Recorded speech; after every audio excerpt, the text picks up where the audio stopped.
Bismillahirrahmanirrahim. Assalamualaikum warahmatullahi wabarakatuh. Waalaikumsalam warahmatullahi wabarakatuh. Assalamualaikum warahmatullahi wabarakatuh. Alhamdulillahirabbil alamin wassalatu wassalamu ala asyrofil anbiya wal mursalin wa ala alihi wa sahbihi wa baraka wasallam ajma'in.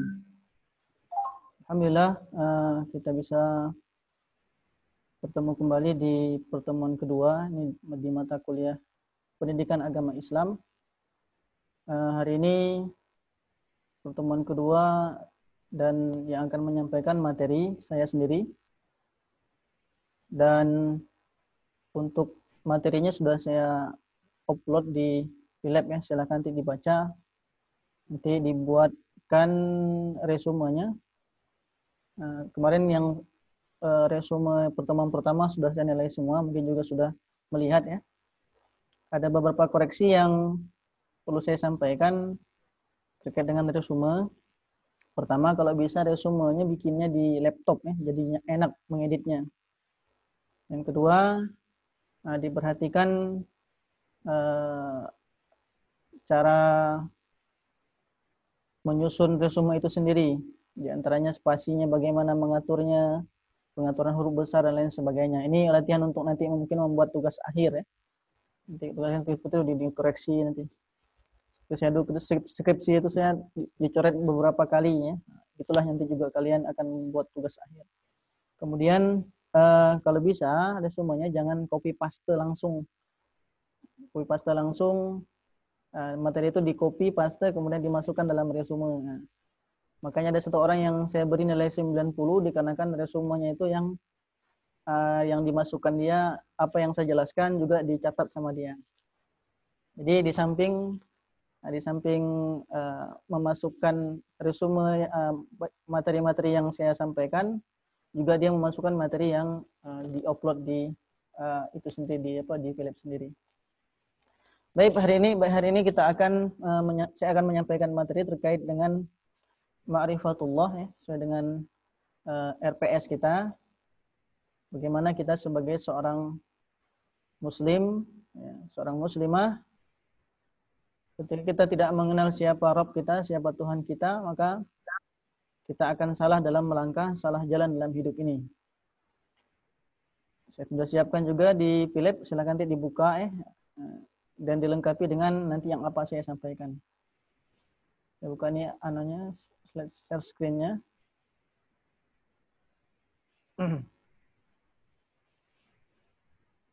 Ya, mengenal Allah. Atau dalam bahasa biasanya disampaikan orang-orang tauhid, ya, tauhidullah. Nah, sebelum saya membahas terkait dengan ma'rifatullah, mengenal Allah Subhanahu wa taala, perlu kita sadari bahwa kita ini hidup di dunia hanya sekedar singgah saja, ya. Hanya sekedar numpang lalu.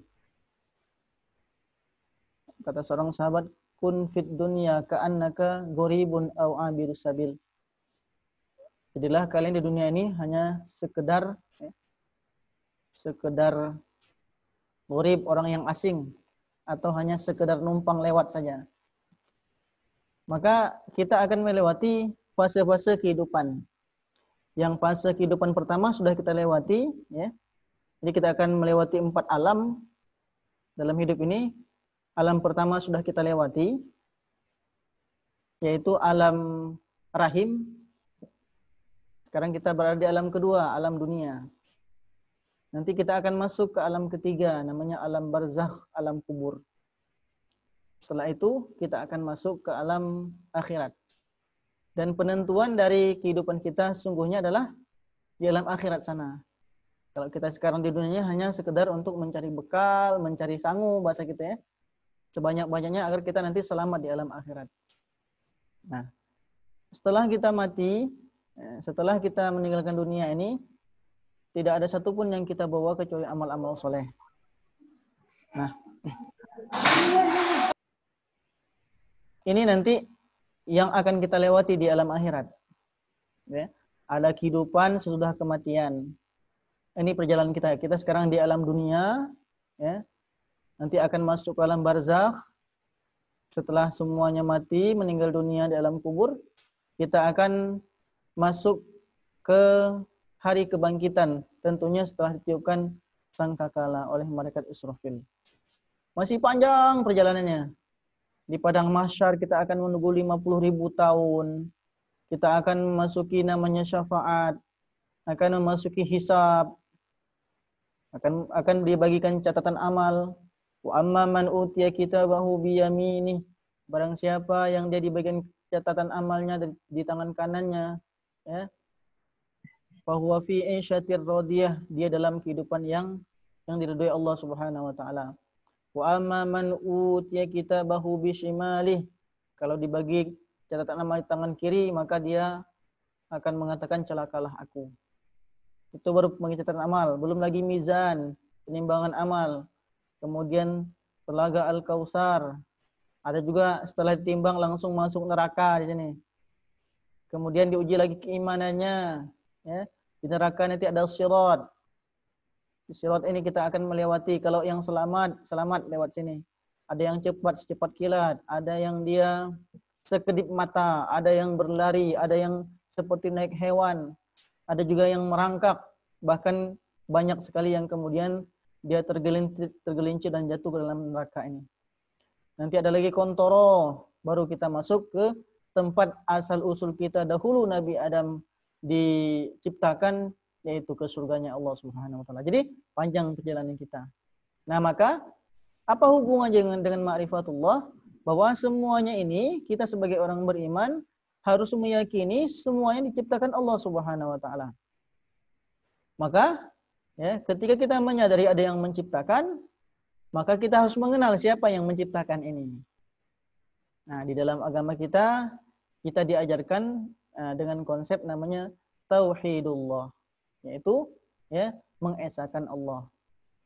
Bahwa agama kita lah agama yang mengesahkan Tuhan yang Maha Esa, yaitu Allah Subhanahu wa taala. Secara umum bahwa tauhid itu dibagi menjadi 3, mengesahkan Allah. Ada yang dinamakan tauhid rububiyah, nanti akan saya jelaskan satu persatu. Kemudian tauhid uluhiyah dan tauhid asma wa sifat. Ya, yang pertama rububiyatullah, mengesahkan Allah. Apa maksudnya adalah yaitu menjadikan Allah sebagai khaliqun, sebagai pencipta alam semesta. Nah, Rabb itu sendiri maknanya adalah ya, Tuhan atau tuan, ya, sama saja.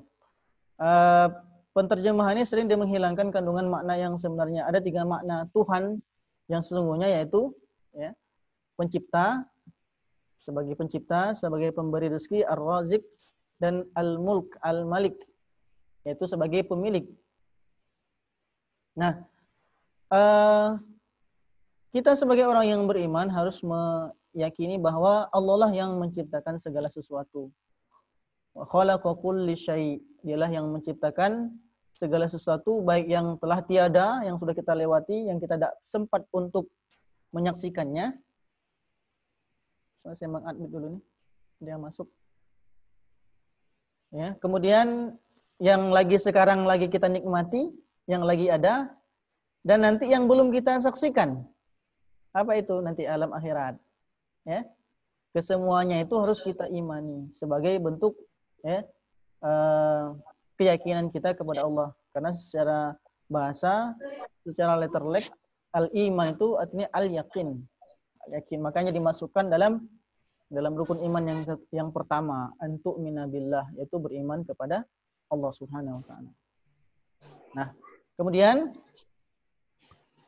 Allah berfirman dalam surah Al-Ghasyiyah, "Afala yanzuruna ilal ibili kaifa khuliqat?" Tidakkah engkau melihat bagaimana ibil atau ibil itu onta itu diciptakan. Ya.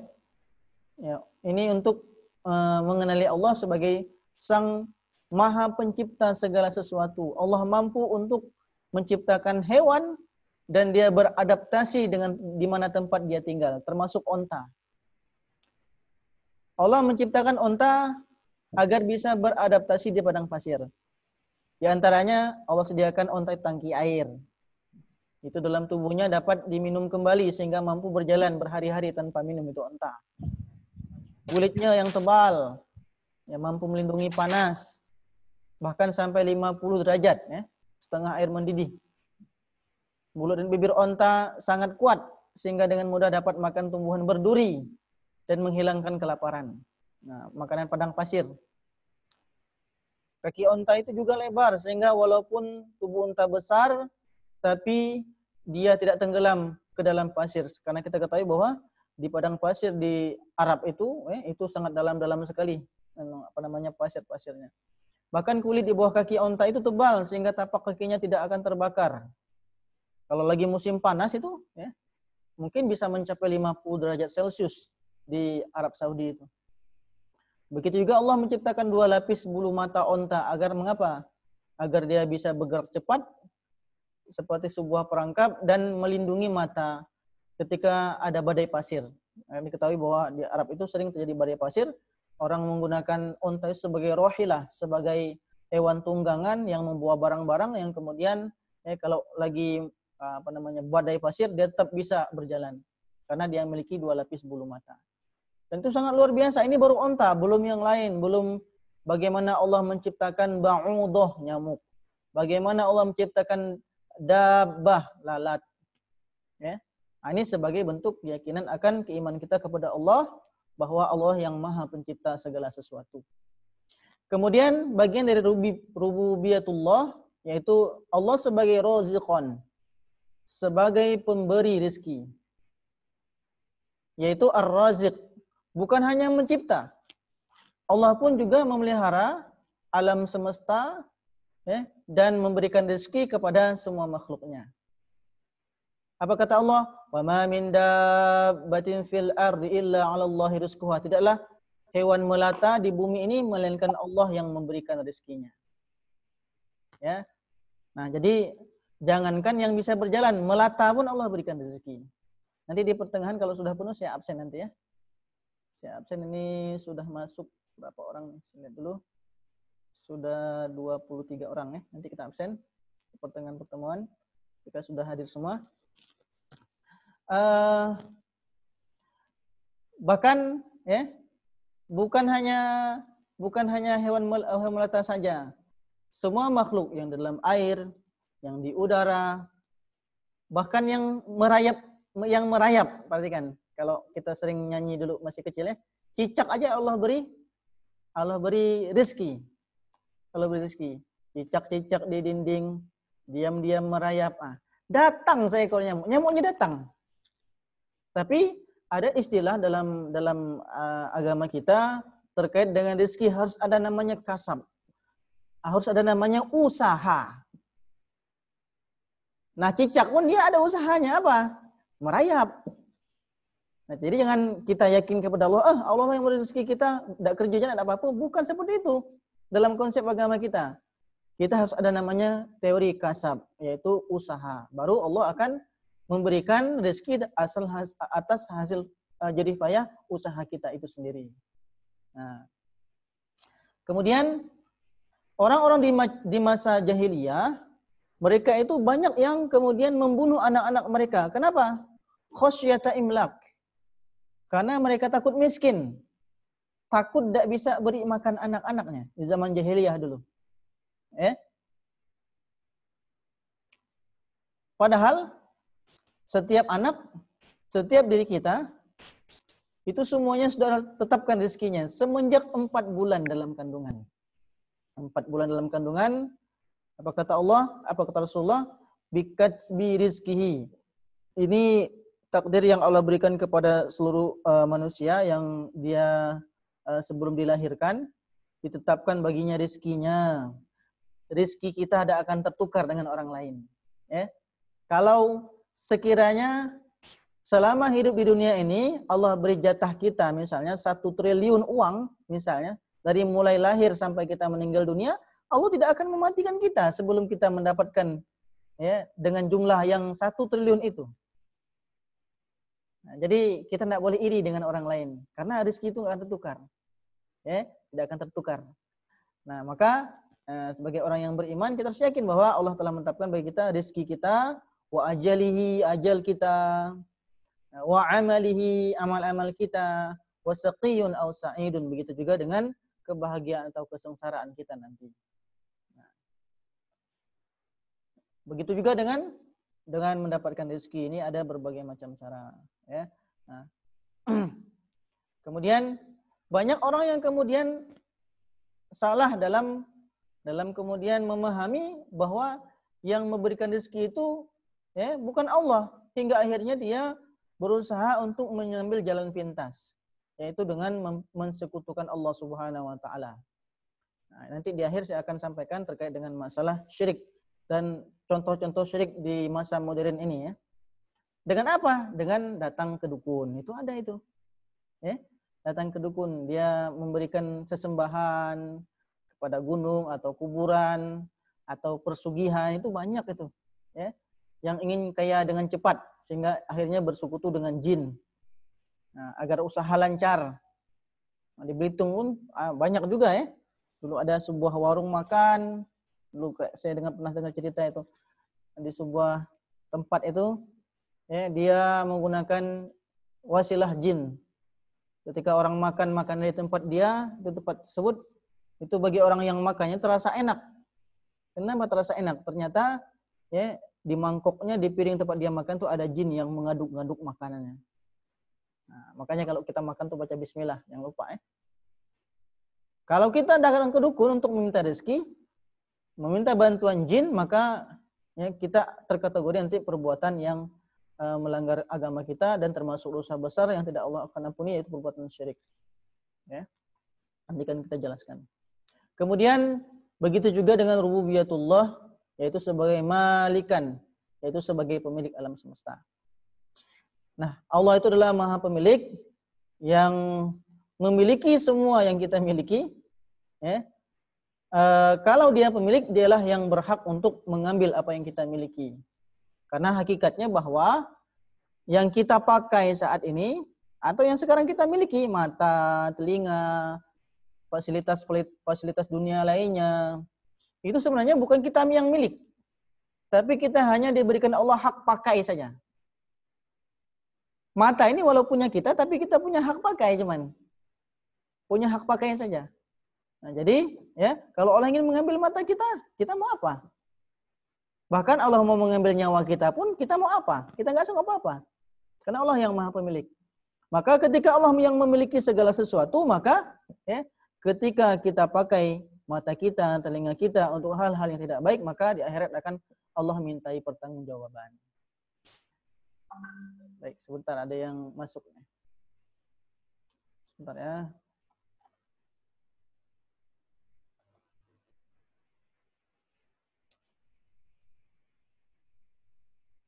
Ya. Sudah hadir semua kira-kira ini? Sebelum kita lanjutkan, kita absen dulu ya. Kayaknya sudah semua nih. Baik, saya tutup sebentar yang ini dulu. Kita masuk ke absen dulu.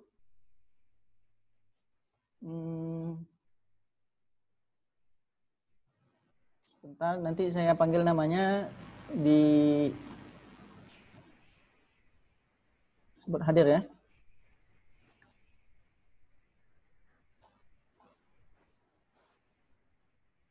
Absen daftar hadir. Nah, ini dia.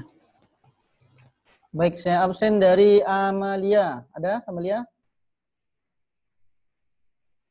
Hadir, Pak. Hadir, oke. Ananda? Helen Safitri? Hadir, Pak. Hadir. Azahir izin. Daina? Ada Daina? Aning? Daina Aning? Mohon maaf, Pak. Diana. Kenapa? Hadir, Pak. Hadir, Pak. Hadir. Saya pakai Zoom-nya sama Ulan, soalnya handphone saya mati. Di Oke. rumah saya lampunya mati. Ya, ya. Baik. Dinda? Hadir, Pak. Oke. Ega?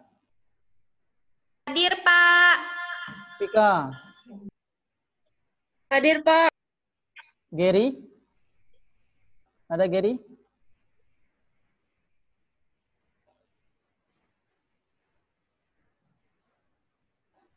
Habib? Ada Habib? Habib ada? Gary nggak ada, Gary? Hadir, Pak. Oh, hadir. Gary? Habib. Nggak ada ya? Julia. Heliza dulu. Hadir, Pak. Heliza. Hadir, Pak. Oke. Lisa. Hadir, Pak. Ini tadi Khairi tadi izin, Leni juga izin, Marlina izin, Mary Pratiwi.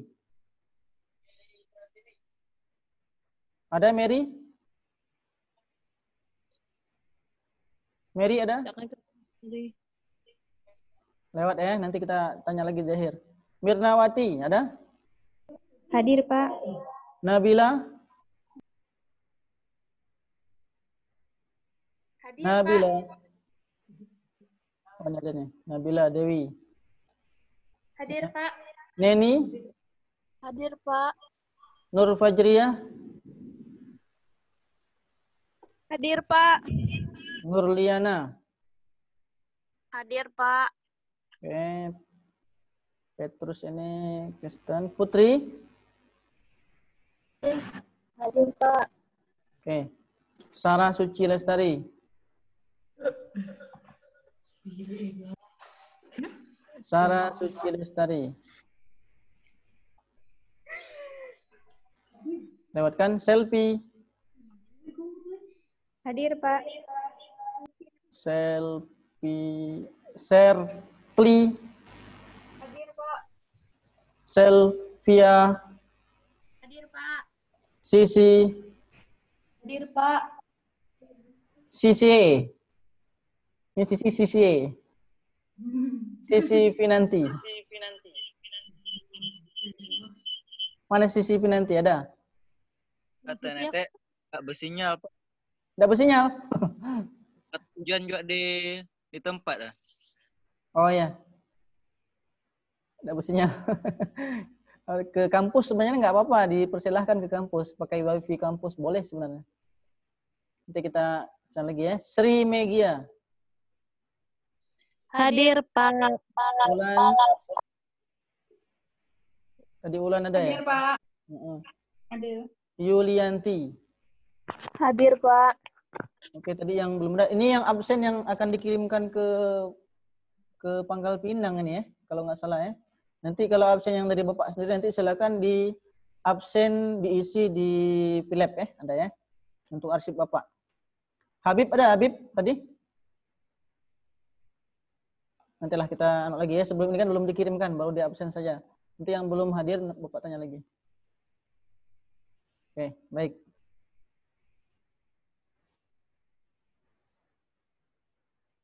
Ini suaranya lancar apa putus-putus? Ini ada yang Lancar, Pak. Lancar, Pak. Oke, kita lanjutkan ya. Kita lanjutkan lagi materinya. Nah, Udah. pada Allah Maha Pemilik dan Allah yang berhak untuk mengambil segala sesuatu, bahkan ketika Allah ingin mengambil nyawa kita pun ya, Allah berfirman surat Al-Baqarah, innalillahi wa inna ilaihi raji'un. Sungguhnya kita ini milik Allah dan kepadanya lah kita akan kembali. Nah, kemudian yang ketiga itu disebut dengan asma wa sifat. Walillahil asmaul husna. Allah itu memiliki 99 nama kalau dalam Al-Qur'an tuh. Ya. Ya man huwallahu alladzi la ilaha illa huwar rahmanur rahim dan seterusnya. Yang kata Rasulullah, kalau dia hafal 99 nama tersebut maka dia akan masuk surga katanya, ya.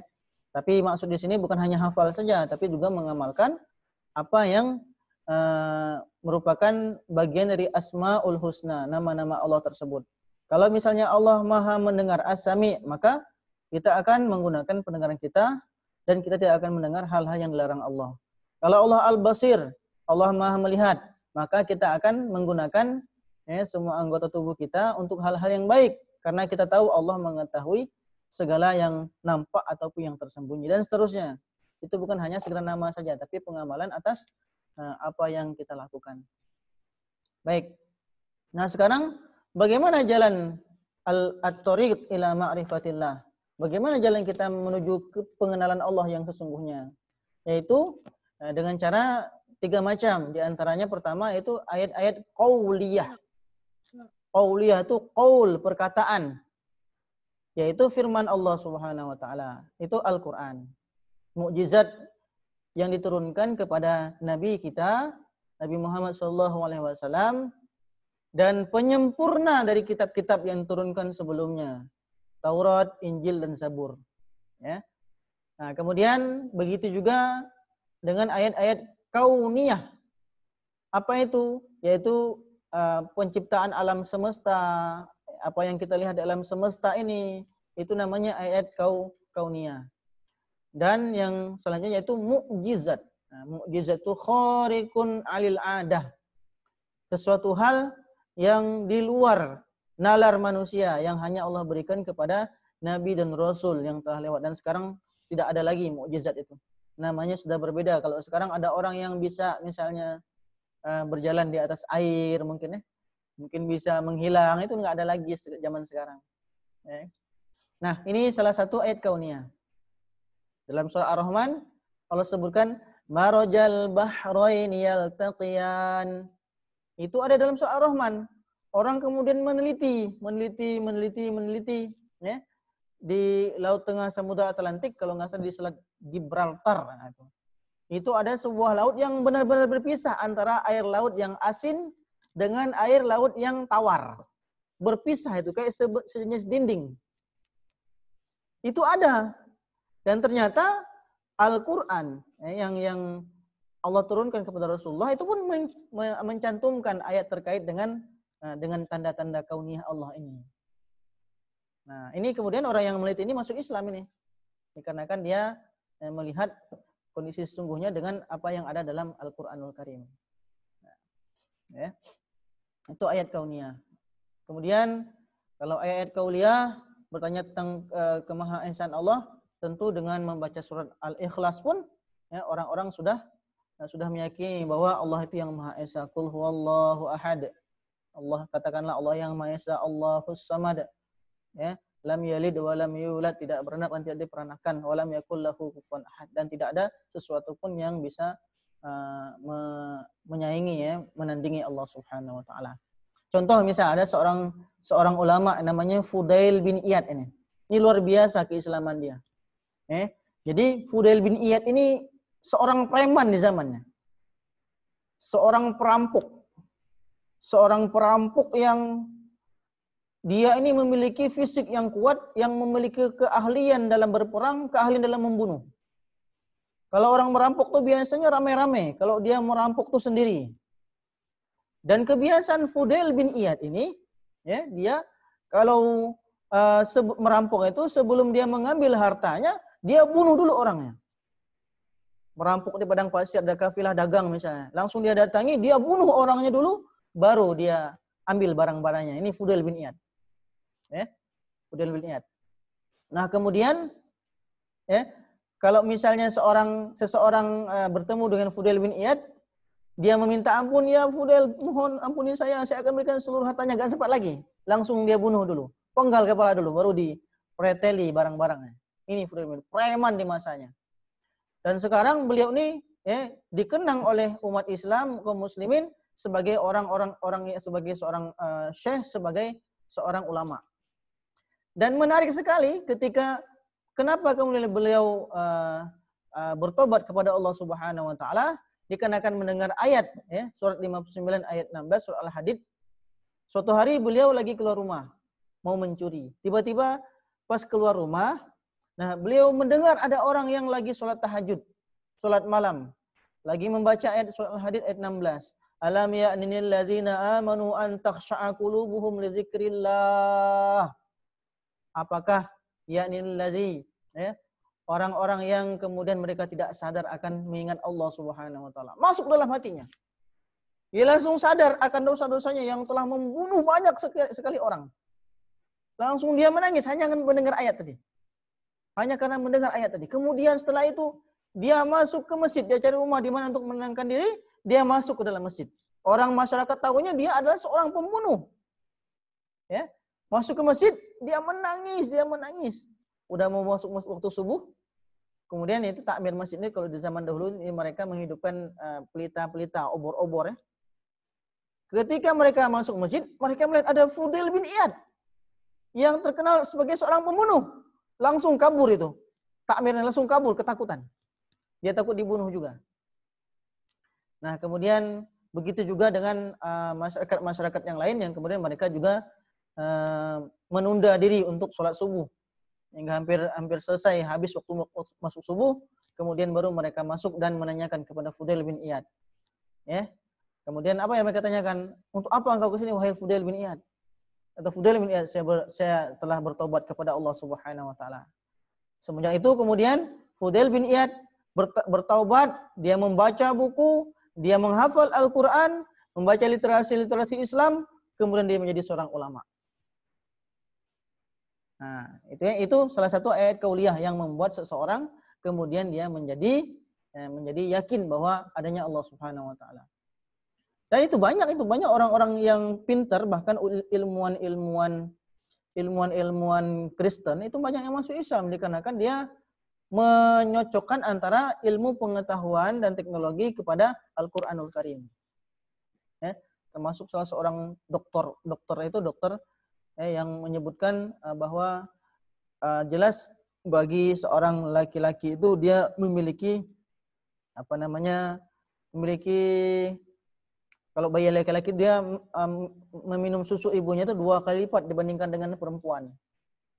Itu dokter itu juga masuk Islam juga dikarenakan dia mencocokkan dengan apa yang ada dalam Al-Quranul Karim. Nah, ini mukjizat. Sekarang nggak ada lagi ya kalau mukjizat ya.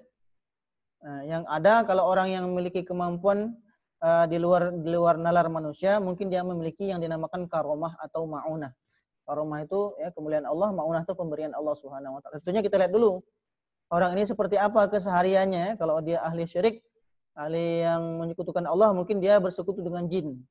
Tapi kalau orangnya taat kepada Allah, sholat tidak pernah ditinggalkan, kemudian sholat malamnya, Qur'annya, hafal Qur'an, nah ini mungkin karomah dari Allah Subhanahu wa taala. Nah, kita masuk kepada pembahasan yang berikutnya, yaitu namanya syirik. Ya, perbuatan syirik. Nah, ini syirik ini penting nih, banyak sekarang syirik-syirik modern. Secara bahasa, makna syirik adalah syirkah ya, atau musyarakah. Syirik itu adalah 2 orang yang dia bekerja sama ya. Nah, atau bercampurnya 2 kepemilikan, ada sesuatu yang 2 atau lebih secara zatnya atau nilai. Jadi syirik ini secara bahasa adalah ya yang kita tahu bahwa Allah lah yang merupakan Tuhan kita dan dia memiliki sesembahan lain selain Allah. Nah, itu syirik. Secara gampang untuk memahaminya, ya. Nah, ada bentuk-bentuk syirik. Pertama yaitu menyembah berhala, ya. Fajtanibu ar-rijsa minal ausan wajtanibu qaulaz-zur. Maka jauhilah olehmu berhala-berhala. Nah, sampai sekarang orang masih ada yang menyembah Allah, tapi juga dia menyembah patung, menyembah kuburan, menyembah pohon, menjadikan itu sebagai sesembahan. Itu perbuatan syirik, menduakan Allah. Oke? Nah, jangankan Allah. Kita saja misalnya kalian punya pasangan misalnya. Pasangannya mendua, marah juga kan? Nah, bagaimana dengan Allah Subhanahu wa taala yang merupakan Rabb kita, Tuhan kita? Ketika kita duakan dia, pasti dia juga akan marah, ya. Nah, kemudian ada juga yang masih menyembah matahari. Di Jepang tuh mereka menyembah matahari. Ini ayatnya surah 7 ayat 54 ya. Kemudian menyembah malaikat dan jin. Menjadikan malaikat dan jin sebagai Tuhan. Ya. Nah, wa ja'alillah syuraka al-jinna wa khalaqahum. Kemudian menyembah para nabi ya. Nah, Nabi Isa itu ya, yang disembah oleh orang-orang Nasrani itu ya, wa ma qataluhu wa ma salabuhu walakin syubbihallahu lahum. Sebenarnya itu bukan Nabi Isa, tapi Nabi Isa yang sungguhnya sekarang yang kita yakini sebagai umat Islam, dia itu dinaikkan Allah ke langit. Ya. Dan orang yang kemudian disalib oleh mereka itu bukan Nabi Isa, tapi orang yang diserupakan mukanya dengan Nabi Isa. Ya, syubbiha lahum, diserupakan dengan seorang yang mereka kenal. Nah, Nabi Isa sekarang di langit. Kondisi masih hidup, yang nanti ketika akan terjadi huru-hara akhir zaman, hari kiamat, ketika Dajjal mulai keluar, Nabi Isa lah yang akan melawan dan membunuh Dajjal. Nah, itu dalam agama kita. Jadi kalau menyembah Nabi itu bagian dari perbuatan syirik karena menduakan Allah. Begitu juga hawa nafsu. Ada orang yang menjadikan hawa nafsunya sebagai sembahan.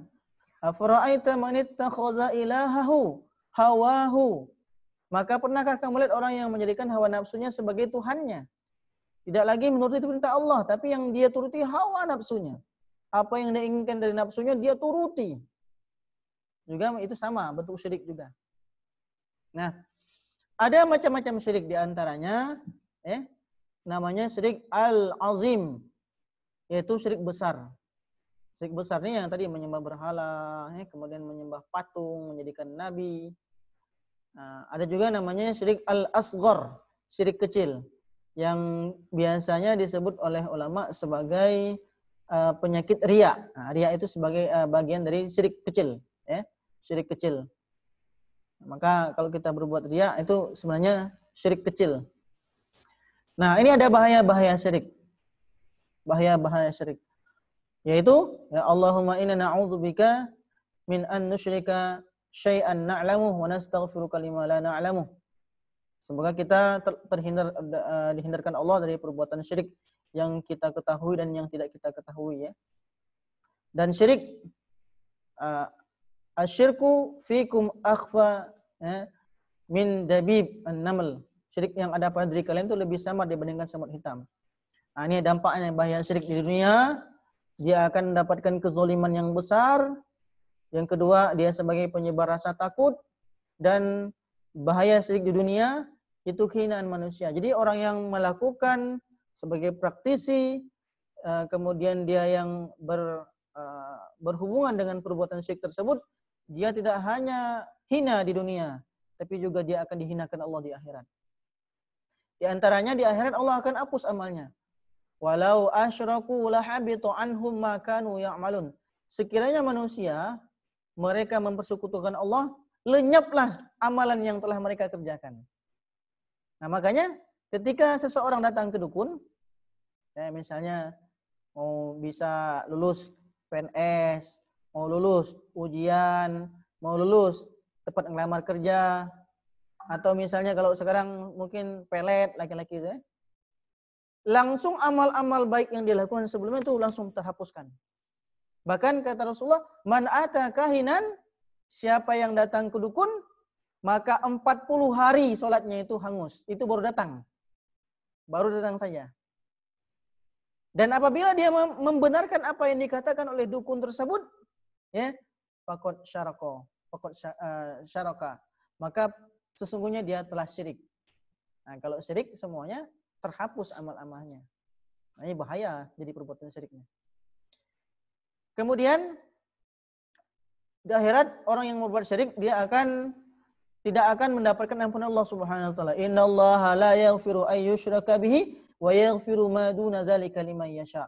Sungguhnya Allah akan mengampuni dosa apapun yang dilakukan manusia. Membunuh, mencuri, merampok selama dia belum meninggal dunia. Tapi Allah tidak akan mengampuni satu dosa syirik saja. Jadi nanti ada orang yang dia di neraka, dia akan disiksa lama karena banyak dosa di dunia. Tapi dia tidak berbuat syirik. Itu akan ada kemungkinan dia bisa lagi masuk ke dalam surga. Man qala la ilaha illallah dakhala jannah, kata Rasulullah. Barang siapa yang mengucapkan 2 kalimat syahadat la ilaha illallah, maka dia akan masuk surga. Mungkin tapi dimasuk neraka dulu, disucikan dulu, dibersihkan dosa-dosanya, baru masuk surga. Tapi kalau orang berbuat syirik, langsung kholidina fiha abada. Masuk ke neraka selama-lamanya, tidak keluar-keluar. Nanti kapan-kapan kita akan bicarakan bagaimana sengsaranya orang di neraka dan betapa bahagianya orang yang mereka masuk surga. Jadi hati-hatilah dengan perbuatan syirik ini. Tidak ada berupa syirik modern. Haram masuk surga tentunya tadi sudah ya, dan dia kekal di neraka selama-lamanya. Nah, ini ada beberapa contoh syirik modern. Yang pertama yaitu menganggap yang menyembuhkan itu penyakit itu dokter. Padahal dokter itu hanya sebagai wasilah, atau obat yang diminum. Gara-gara dokter itulah aku nih sembuh. Mun ke dokter lain enggak sembuh kok penyakit aku nih. Nah, itu sama, itu syirik juga. Ya. Kalau kita yakini seperti ini, alhamdulillah karena karunia Allah dan atas usaha dokter tersebut saya sembuh penyakit. Nah, itu bukan perbuatan syirik. Ya, sehingga kalau orang yang dia meyakini bahwa dokter itu yang penyembuh, dia tidak meyakini bahwa yang menyembuhkan dia Allah Subhanahu wa taala, gitu. Ya. Nah, karena apa? Dokter, tabib, obat itu hanya sarana saja. Kemudian juga yang selanjutnya syirik modern, ya, menganggap tubuh yang sehat dan bugar itu karena pola makan yang seimbang atau olahraga yang teratur, sedangkan hakikatnya yang memberi kesehatan adalah Allah Subhanahu wa taala.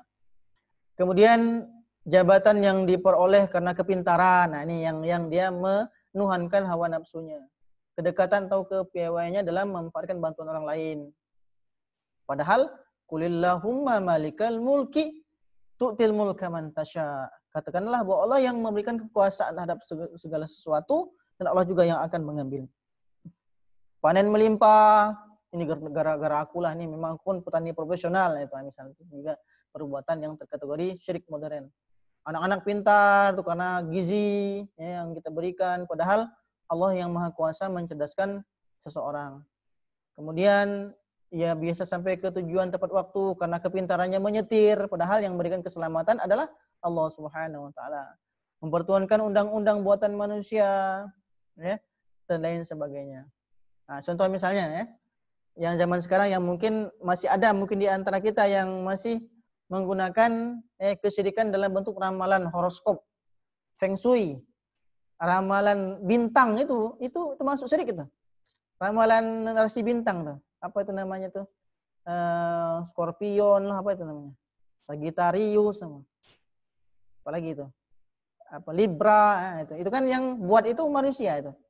Yang menulis ramalan itu manusia itu. Kadang-kadang kita baca, aku nih bintangnya Sagittarius ya. Oh, ini anak ramalan hari ini apa ya? Nah, baca.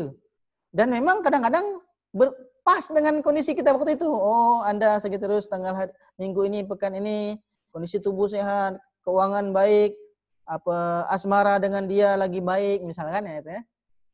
Nah, itu padahal orang yang nulis. Tapi kita percaya, pas benar kan aku. Itu juga perbuatan syirik sama.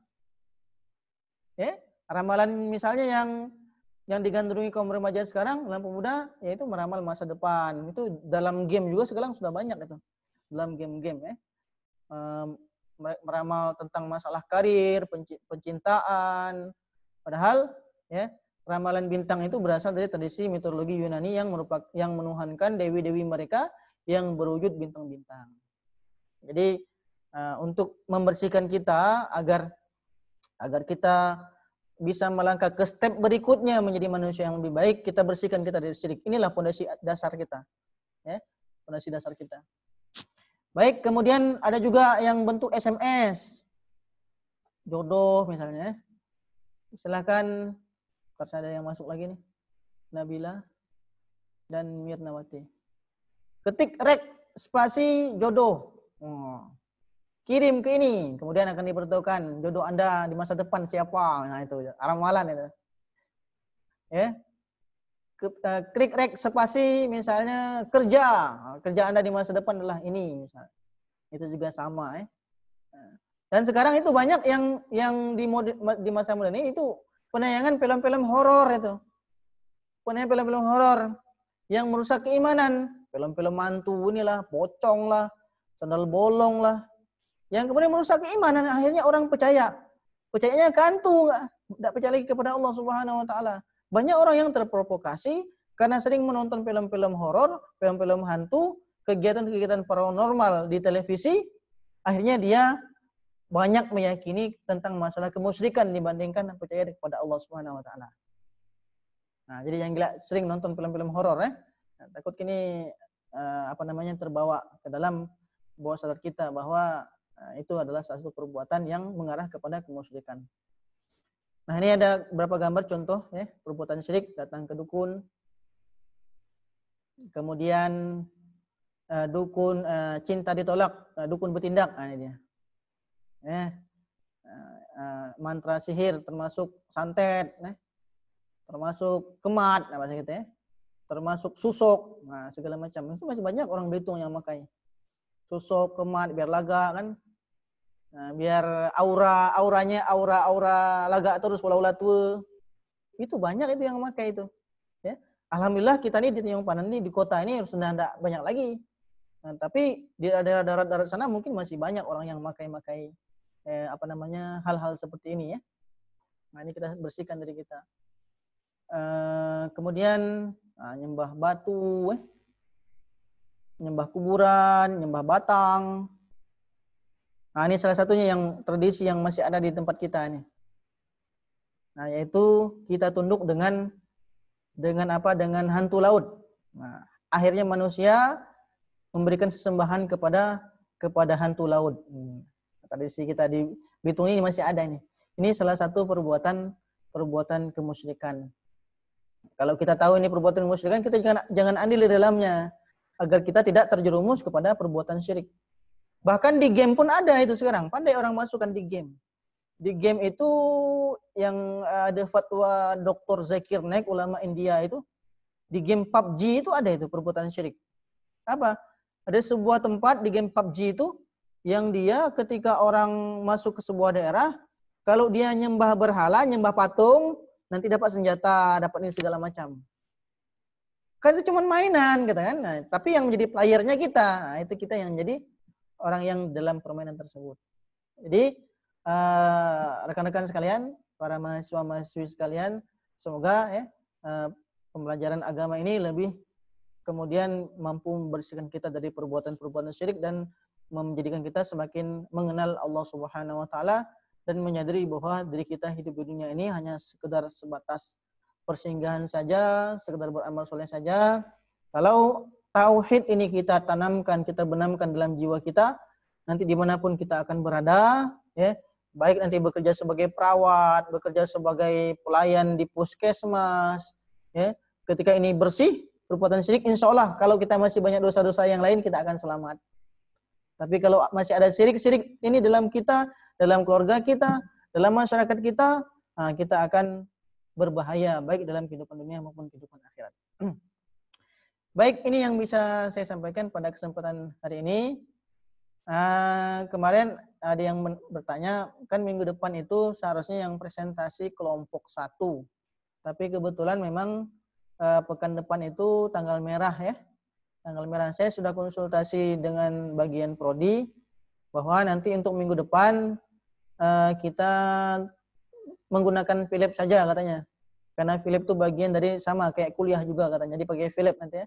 Mungkin bisa jadi saya berikan materi, bisa saya rekam, bisa saya buat resume materi, nanti kalian membuat resume seperti biasanya. Baik, sebelum kita tutup, ada yang mau ditanyakan?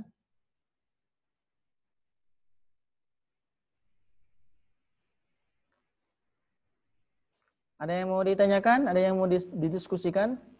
Ini masih ada 20 orang. Saya tanya lagi, ada nggak ini orangnya? Mary, ada Mary? Mary Pratiwi ada?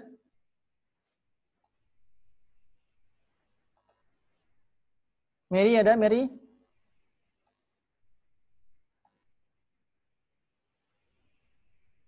Habib, ada Habib? Nggak ada ya? Berarti tanpa keterangan. Habib, ada Habib? Nggak ada Habib? Baik, saya kunci ya, tanpa keterangan ya. Habib.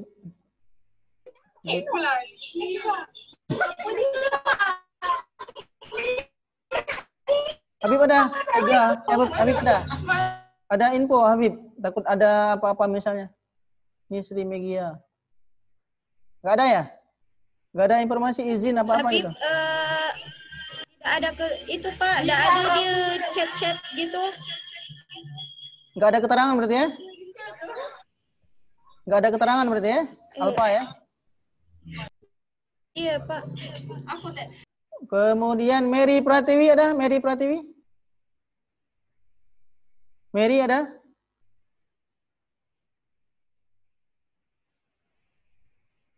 Mary ada? Mary? Nggak ada juga? Ini siapa nih di waiting room? Nabila. Sri Megia. Nabila hadir, Pak. Ya bentar. Nabila ini belum mau masuk. Nabila keluar, Pak. Jaringannya gak bagus. Ya ini baru masuk lagi. Ini Mary ada nggak Mary?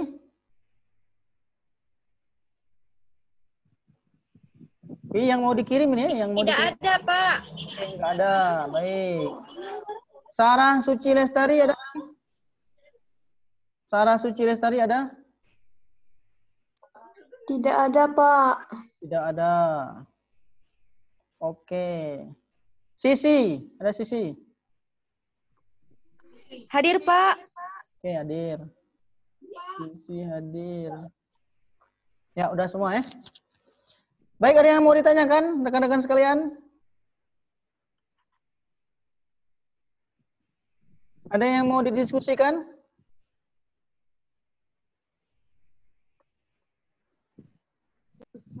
Halo, masih hidup? Masih, Pak. Kalian sudah tidur. Ada yang mau ditanyakan terkait materi yang saya sampaikan tadi?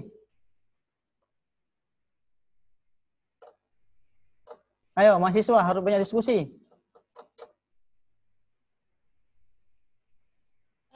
Permisi Pak, saya ingin bertanya. Oh ya, silakan. Siapa nih? Sisi. Sebelumnya mohon maaf Pak, ini dengan Ega Pariana, soalnya Zoom saya ini Pak, terkeluar. Ya, terkeluar. Ya, silakan. Mohon maaf Pak, izin bertanya. Ya. Perkenalkan, nama saya Ega Pariana dari Prodi D3 Keperawatan Belitung. Ingin bertanya, bagaimana sikap kita mengetahui gimana ya secara kita itu menyikapi masyarakat yang masih melakukan semacam kayak berobat ke dukun gitu Pak, kayak memberikan semacam tradisi lah bisa dikatakan gitu. Gimana cara kita tuh sebagai masyarakat tuh cara menyikapi masyarakat? Ya, saya tangkap masalahnya. Saya tangkap pertanyaannya. Baik, memang masyarakat kita dimanapun itu baik di kota masih adalah sebagian kecil ya. Baik juga begitu, apalagi di desa yang mana masih istilahnya terikat dengan dukun. Ada dukun kampung kalau di kita kan. Nah, kalau berobat apa-apa segala macam ke dukun kampung. Sebenarnya cara kita menyikapinya adalah bahwa memang tidak bisa langsung datang ke dukun. Kau ini kafir misalnya, langsung kena belasa langsung dikeluarkan dari kampung kalau seperti itu. Jadi tidak bisa seperti itu kita berdakwah ke masyarakat atau menyikapi masyarakat. Maka bagaimana kita awali dari diri kita sendiri awalnya. Dari diri kita sendiri, kita dulu yakini bahwa itu adalah sebuah perbuatan kesyirikan. Maka ketika ada sebuah perbuatan tersebut, yang kita lakukan 3 hal. Kalau kita sanggup melakukannya. Idza ra'a mungkaron, pertama kata Rasulullah, kalau kamu melihat kemungkaran, kemusyrikan, falyughayyir biyadihi. Kalau bisa rubah dengan tangan, dengan kekuasaan, misalnya kalau kita punya kuasa suatu saat misalnya jadi kepala desa, jadi kepala RT, enggak usah lagi yang gitu-gituan misalnya. Nah, itu dengan tangan kalau kita punya kuasa. Wa illam yastati fa bilisanihi. Kalau kita enggak sanggup, kita dengan lisan, dengan menyebut. Kita nasihati adik kita beri masukan ke orang tua kita beri masukan kepada keluarga kita, itu caranya. Tidak bisa langsung, ya. Kalau tidak sanggup, takut gini nasihati orang tua dikatakan sebagai sok tahu lu, atau kami pun lah banyak makan asam garam. Nah, misalnya orang tua kan seperti itu nyebutnya. Maka yang terakhir yang kita lakukan adalah fabiqolbihi, kita ingkari dalam hati gitu. bahwa itu adalah perbuatan yang melanggar perintah Allah. Wa hadhihi ad'aful iman, kata Rasulullah. Itulah selemah-lemahnya iman yang kita miliki. Nah, jadi kalau sudah tahu bahwa itu perbuatan yang melanggar agama, perbuatan syirik, perbuatan musyrik, maka kita jangan ikut andil dalam perbuatan-perbuatan syirik tersebut. Itu cara kita menyikapinya. Oke. Baik, terima kasih Pak. Ya, sama-sama. Ada lagi yang lain? Atau masih ada yang menyimpan jimat-jimat? Susuk misalnya, biar laga. Susuk misalkan. Atau nyimpan keris misalnya. Gelang keramat, cincin keramat ada. Termasuk yakin cincin, misal cincin kita, cincin ini keturunan nenek buyut aku nih. Gara-gara cincin ini aku selamat. Ini sama juga itu perbuatan yang percaya kepada cincin ujung-ujungnya. Oke, ada lagi? Saya Pak, ingin ya. bertanya. Ya, silakan.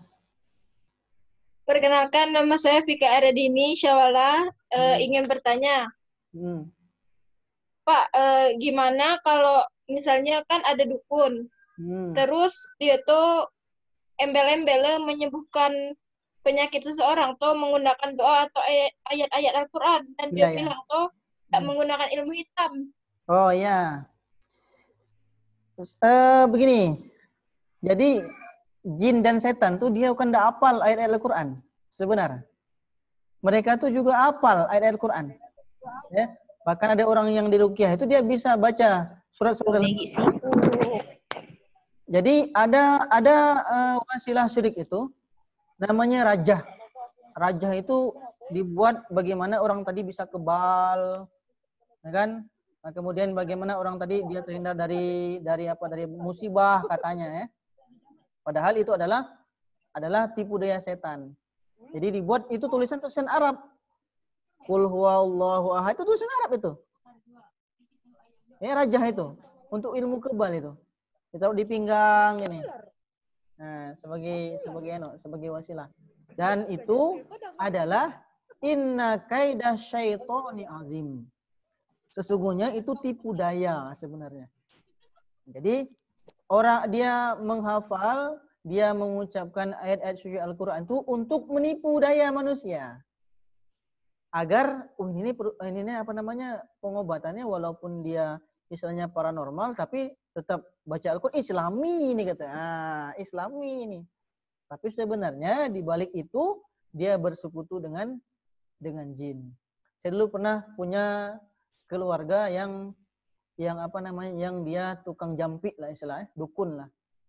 Tukang jampi, dukun. Itu kalau ngobatin orang pakai air, baca kul huwallahu ahad, kul huwallahu binah, udah kan? Udah dia pakai bawang nih. Dibaca juga ayat Quran dibacanya. Kemudian pakai apa kalau zaman dulu pakai kunyit ya. Kunyit. Pakai apa namanya? Pakai kapur ya. Kata orang kita pedaraan. Disilang set. Nah, itu. Itu pakai Al-Qur'an itu dia bacanya. Ayat Al-Qur'an. Nah, jadi itu digunakan jadi jin dan setan itu bukan tidak hafal ayat Al-Qur'an, dia hafal juga. Bahkan sebelum manusia diciptakan dia juga makhluk yang paling taat kepada Allah. Tapi dia gunakan itu sebagai tipu daya, menipu kita, menipu daya manusia agar itu terlihat seperti Islam, seperti islamisasi, seperti tidak sesat, seperti bukan bersekutu dengan jin. Itu dia. Gitu ya. Nah, jadi lihat kalau misalnya orang memang ada di zaman Nabi itu memang ada bagaimana Nabi bisa menjadikan Al-Quran sebagai syifa, sebagai penyembuh. Tapi ini tentunya orang yang imannya bukan hanya iman-iman ecek-ecek seperti kita ya. Ini kan selevel Nabi kita Rasulullah SAW. Ada kepala suku yang tergigit apa namanya binatang apa namanya serangga, binatang buas, tak kala jengking, tak ular, hanya dibacakan surah Al-Fatihah saja. Al-Fatihah disuruh minum, disuruh ini langsung sembuh. Nah, itu kalau itu lihat keimanan orang tersebut. Kalau orangnya sholatnya baik, puasa sunnahnya juga baik, baca Qur'annya tidak pernah tinggalkan, mungkin itu Allah berikan karomah bagi dia untuk menyembuhkan orang lain. Tapi tetap kita harus berpikir secara rasional. Rasional itu apa? kalau sakit tetap kita ikhtiarnya pergi ke dokter itu. Dokter dulu, dokter udah nggak sanggup, nah, jangan pergi ke dukun. Ya, ada kadang orang yang sakit nggak sembuh-sembuh, dokter lihat sakit di scan, di apa bukan scan apa namanya, di ronsen nggak ada sakit. Tapi sakit di ngerasa, nah, itu mungkin ada gangguan jin, penyakit apa gitu yang di luar kasat mata manusia. Jangan pergi ke dukun.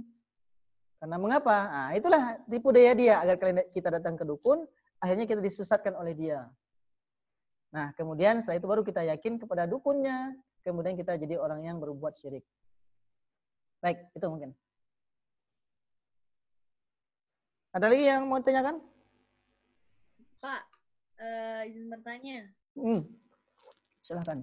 Kan kata Bapak tadi disebutkan bahwa misalkan kan ada pasien misalkan datang ke dokter, terus dokter sebut udah ada nih ini sakitnya sakit apa kan gitu. Kedengaran nggak Pak? Ya, kedengaran. Terus kan kata Bapak teh jangan langsung datang ke dukun. Nah itu tuh kita berobatnya kemana Pak? Ya. Kalau misalkan dokter nyebut ada nih penyakit, ada nih kondisi sakit gitu Pak. Ya. Datangnya kemana? Cek. Kalau dia bentuknya penyakitnya dikarenakan gangguan jin, gangguan setan, maka kita ruqyah namanya, diruqyah. Datang ke praktisi ruqyah. Ada ini jadi panjang ceritanya. Jadi ada orang di tempat kami ini juga dulu pernah terjadi di sekolah Bapak ini. Itu anak-anak sering kerasukan. Jadi orang yang kerasukan itu biasanya kalau kata praktisi ruqyah itu karena hatinya itu terlalu mendalam rasa kebencian, rasa dendam ke orang lain, kemudian hingga terbuka peluang oleh setan merasuki tubuhnya. Kayak gitu kan penyakitnya tidak kelihatan. Ada orang yang misalnya sering tiba-tiba ngelamun, ya, dia tidak ibadah juga, tapi banyak ngelamun, akhirnya kerasukan. Nah, kalau tanda-tanda seperti itu terjadi, misalnya nggak ada penyebabnya apa, nggak ada dokter periksa nggak ada, nah, kemungkinan salah satunya itu gangguan jin dan setan. Bagaimana cara mengobatinya? Nah, kalau misalnya di sini di Belitung ini ada praktisi tapi tidak begitu paten nih. Kalau misalnya di Jakarta itu Bapak kenal dengan seorang praktisi ruqyah, dia bisa meruqyah mengeluarkan jin yang bersemayam dalam diri kita. Jadi kalau misalnya ada malas ibadah, malas sholat, malas baca Quran misalnya, malas sholat subuh, nah itu salah satu gejala kita bukan dekat dengan Allah tapi dekat dengan jin. Nah, perempuan kan sering baper, sering baper, bawa perasaan, dipendam dalam hati, dendam kesumat, kemudian mudah sakit hati, mudah terbawa perasaan, itu yang menjadi cikal bakal penyakit-penyakit lain dalam jiwa kita sebenarnya. Jadi awalnya penyakit-penyakit yang diderita manusia itu awalnya dari penyakit hati awalnya. Kecuali penyakit yang fisik misalnya. Kalau fisik luka misalnya kan itu kelihatan. Tapi misalnya penyakit-penyakit yang terbawa perasaan, nah itu awalnya dari penyakit hati. Jadi kemana larinya? Nah kalau teridentifikasi seperti tadi misalnya malas ibadah, kemudian penyakit yang tidak diketahui sebab-sebabnya, kita datang saja ke tempat ruqyah atau bisa dengan ruqyah mandiri. Itu banyak di YouTube aja ada itu. Cuman takutnya kalau ruqyah mandiri itu takutnya ketika bereaksi jin yang ada dalam diri kita itu kita tidak ada yang megangi, itu yang takut. Mungkin pernah mendengar ada orang yang datang dari Jawa kemudian mengadakan pelatihan ruqyah ya di masjid-masjid di Belitung kan sering ada ya. Nah, di masjid sering ada itu. Nah, di beberapa bulan yang lalu itu di masjid dekat rumah Bapak itu di Masjid Al-Ma'arif itu ada. Jadi itu baru sedikit dibacakan Al-Qur'an. Langsung banyak orang yang bereaksi, ada yang muntah-muntah, ada yang ngamuk, ada yang kemudian bereaksi karena ternyata dalam dirinya ada jin. Jin itu banyak, ada jin yang turunan, ada jin yang ngikut, dan lain sebagainya. Banyak macamnya. Baik, itu mungkin? Baik Pak, terima kasih. Oke, sama-sama. Ada lagi? Saya Pak. Ya, silakan. Perkenalkan, nama saya Amalia Afnirianti. Ya. Di sini saya ingin bertanya Pak, kan saya suka mendengar ada ruqyah syariah dan yang tidak syariah. Ya. Yang tidak syariah itu bagaimana Pak? Ya, ruqyah yang tidak syariah itu dia tadi seperti dia tetap menggunakan, kadang-kadang dia menggunakan tipu daya membaca surat Al-Quran. Tapi misalnya kita dituntut untuk misalnya motong ayam, misalnya untuk disajikan darahnya, itu tidak syariah itu. Ya. Atau misalnya paranormal yang dia melabelkan dirinya sebagai dukun syariah. Ada misalnya. Ya. Sebenarnya dia tadi dengan perantara jin, tapi dia tadi menggunakan ayat suci Al-Quran. Itu contohnya seperti itu. Nah, kalau yang syariah dia ini mungkin ini ada yang sekarang yang viral itu ya, yang saya tidak sebutkan namanya karena ini akan saya upload di YouTube, nanti takut melanggar kode etik jurnalistik ya, misalnya kata Ustaz Abdul Somad tuh. Ada mungkin pernah sering lihat di YouTube atau di Facebook. Ada orang yang dia bisa melihat jin. Melihat jin, ada seorang perempuan tuh dukun ya. Ngelihat jin, ngobati seakan-akan dia ngelihat jin. Nih jin ini ditangkap, ditusuk pakai pisau, dicekik, dan sebagainya. Itu salah satu contoh yang tidak syariah. Kenapa? Seorang peruqyah yang dia biasa meruqyah itu tidak pernah ngelihat jin. Termasuk yang kemarin meruqyah di sini, di Belitung ini. Dia bilang sebelum meruqyah, saya itu peruqyah, saya tidak pernah ngelihat jin. Ya, tidak bisa ngelihat jin. Jadi kalau ada orang yang dia bisa ngelihat jin, berarti ada yang salah dengan dirinya. Nah itu, kalau itu tandanya itu tidak syariah itu. Ya, ada kan sering lihat kan di YouTube ya, ada yang kemudian kayak tenaga dalam, kayak nusuk, bisa nyekek jin. Nah itu bagaimana ceritanya? Itulah salah contoh ruqyah yang tidak syariah. Nah, kalau yang dia syariah, dia baca ayat suci Al-Quran, dibaca ayat-ayat yang terkait dengan pengusiran jin ya, yang dicontohkan oleh Nabi kita dan ulama-ulama. Ada beberapa ayat tertentu, misal Al-Baqarah, ayat kursi, kemudian surah Al-Jin, dan surat-surat yang lainnya itu dibaca, itu akan bereaksi dengan sendirinya. Nah, yang tidak syariah tadi yang saya contohkan. Baik itu ya. Ya, terima kasih Pak.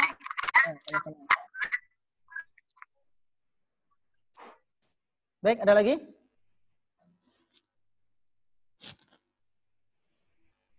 Cukup ya? Nanti kalau mau bertanya hal-hal yang lain, nanti saya sertakan di Philab itu ada forum diskusi ya. Diskusi pertemuan yang kedua ini. Mungkin banyak hal-hal yang mungkin malu untuk diungkapkan karena orang tuh tipenya beda-beda ya. Ada yang gampang bisa mengungkapkan nasihatnya dengan bertanya, ada yang dia malu gitu kan. Silahkan nanti diisi di forum diskusi. Baik, insya Allah cukup untuk hari ini. Nah, nanti silahkan untuk tugas kalian di rumah sama aturannya seperti kemarin. Ada satu orang yang saya lihat kemarin warna merah karena kelebihan waktunya ya, kelebihan waktunya dari limitnya, maka tugas meresum itu dimulai dari sekarang bisa sampai esok hari 24 jam saya beri waktu. Silakan kumpulkan tepat waktu resumenya dan ingat tadi saya sertakan kalau mau dapat nilai yang agak tinggi, agak sempurna, jangan tekstual dari materi yang saya berikan di PowerPoint, tapi tambahkanlah dengan kata-kata kalian masing-masing yang kalian tangkap dari materi ini. Cukup ya, insya Allah ya, semua ya. Oke, cukup. Baik, saya tutup pertemuan mata kuliah agama hari ini dengan tema Ma'rifatullah. Ya, saya ucapkan banyak terima kasih kepada kalian semua yang sudah menyimak dan mendengarkan, dan mohon maaf kalau ada kata-kata yang salah. Akhirul kalam saya ucapkan wassalamualaikum warahmatullahi wabarakatuh. Waalaikumsalam warahmatullahi wabarakatuh. Terima kasih. Terima kasih, Pak. Ya, sama-sama. Oke, silakan. Kalau ada yang keperluan, mau silakan. Saya tutup ya. Ya, Pak. Jangan lupa.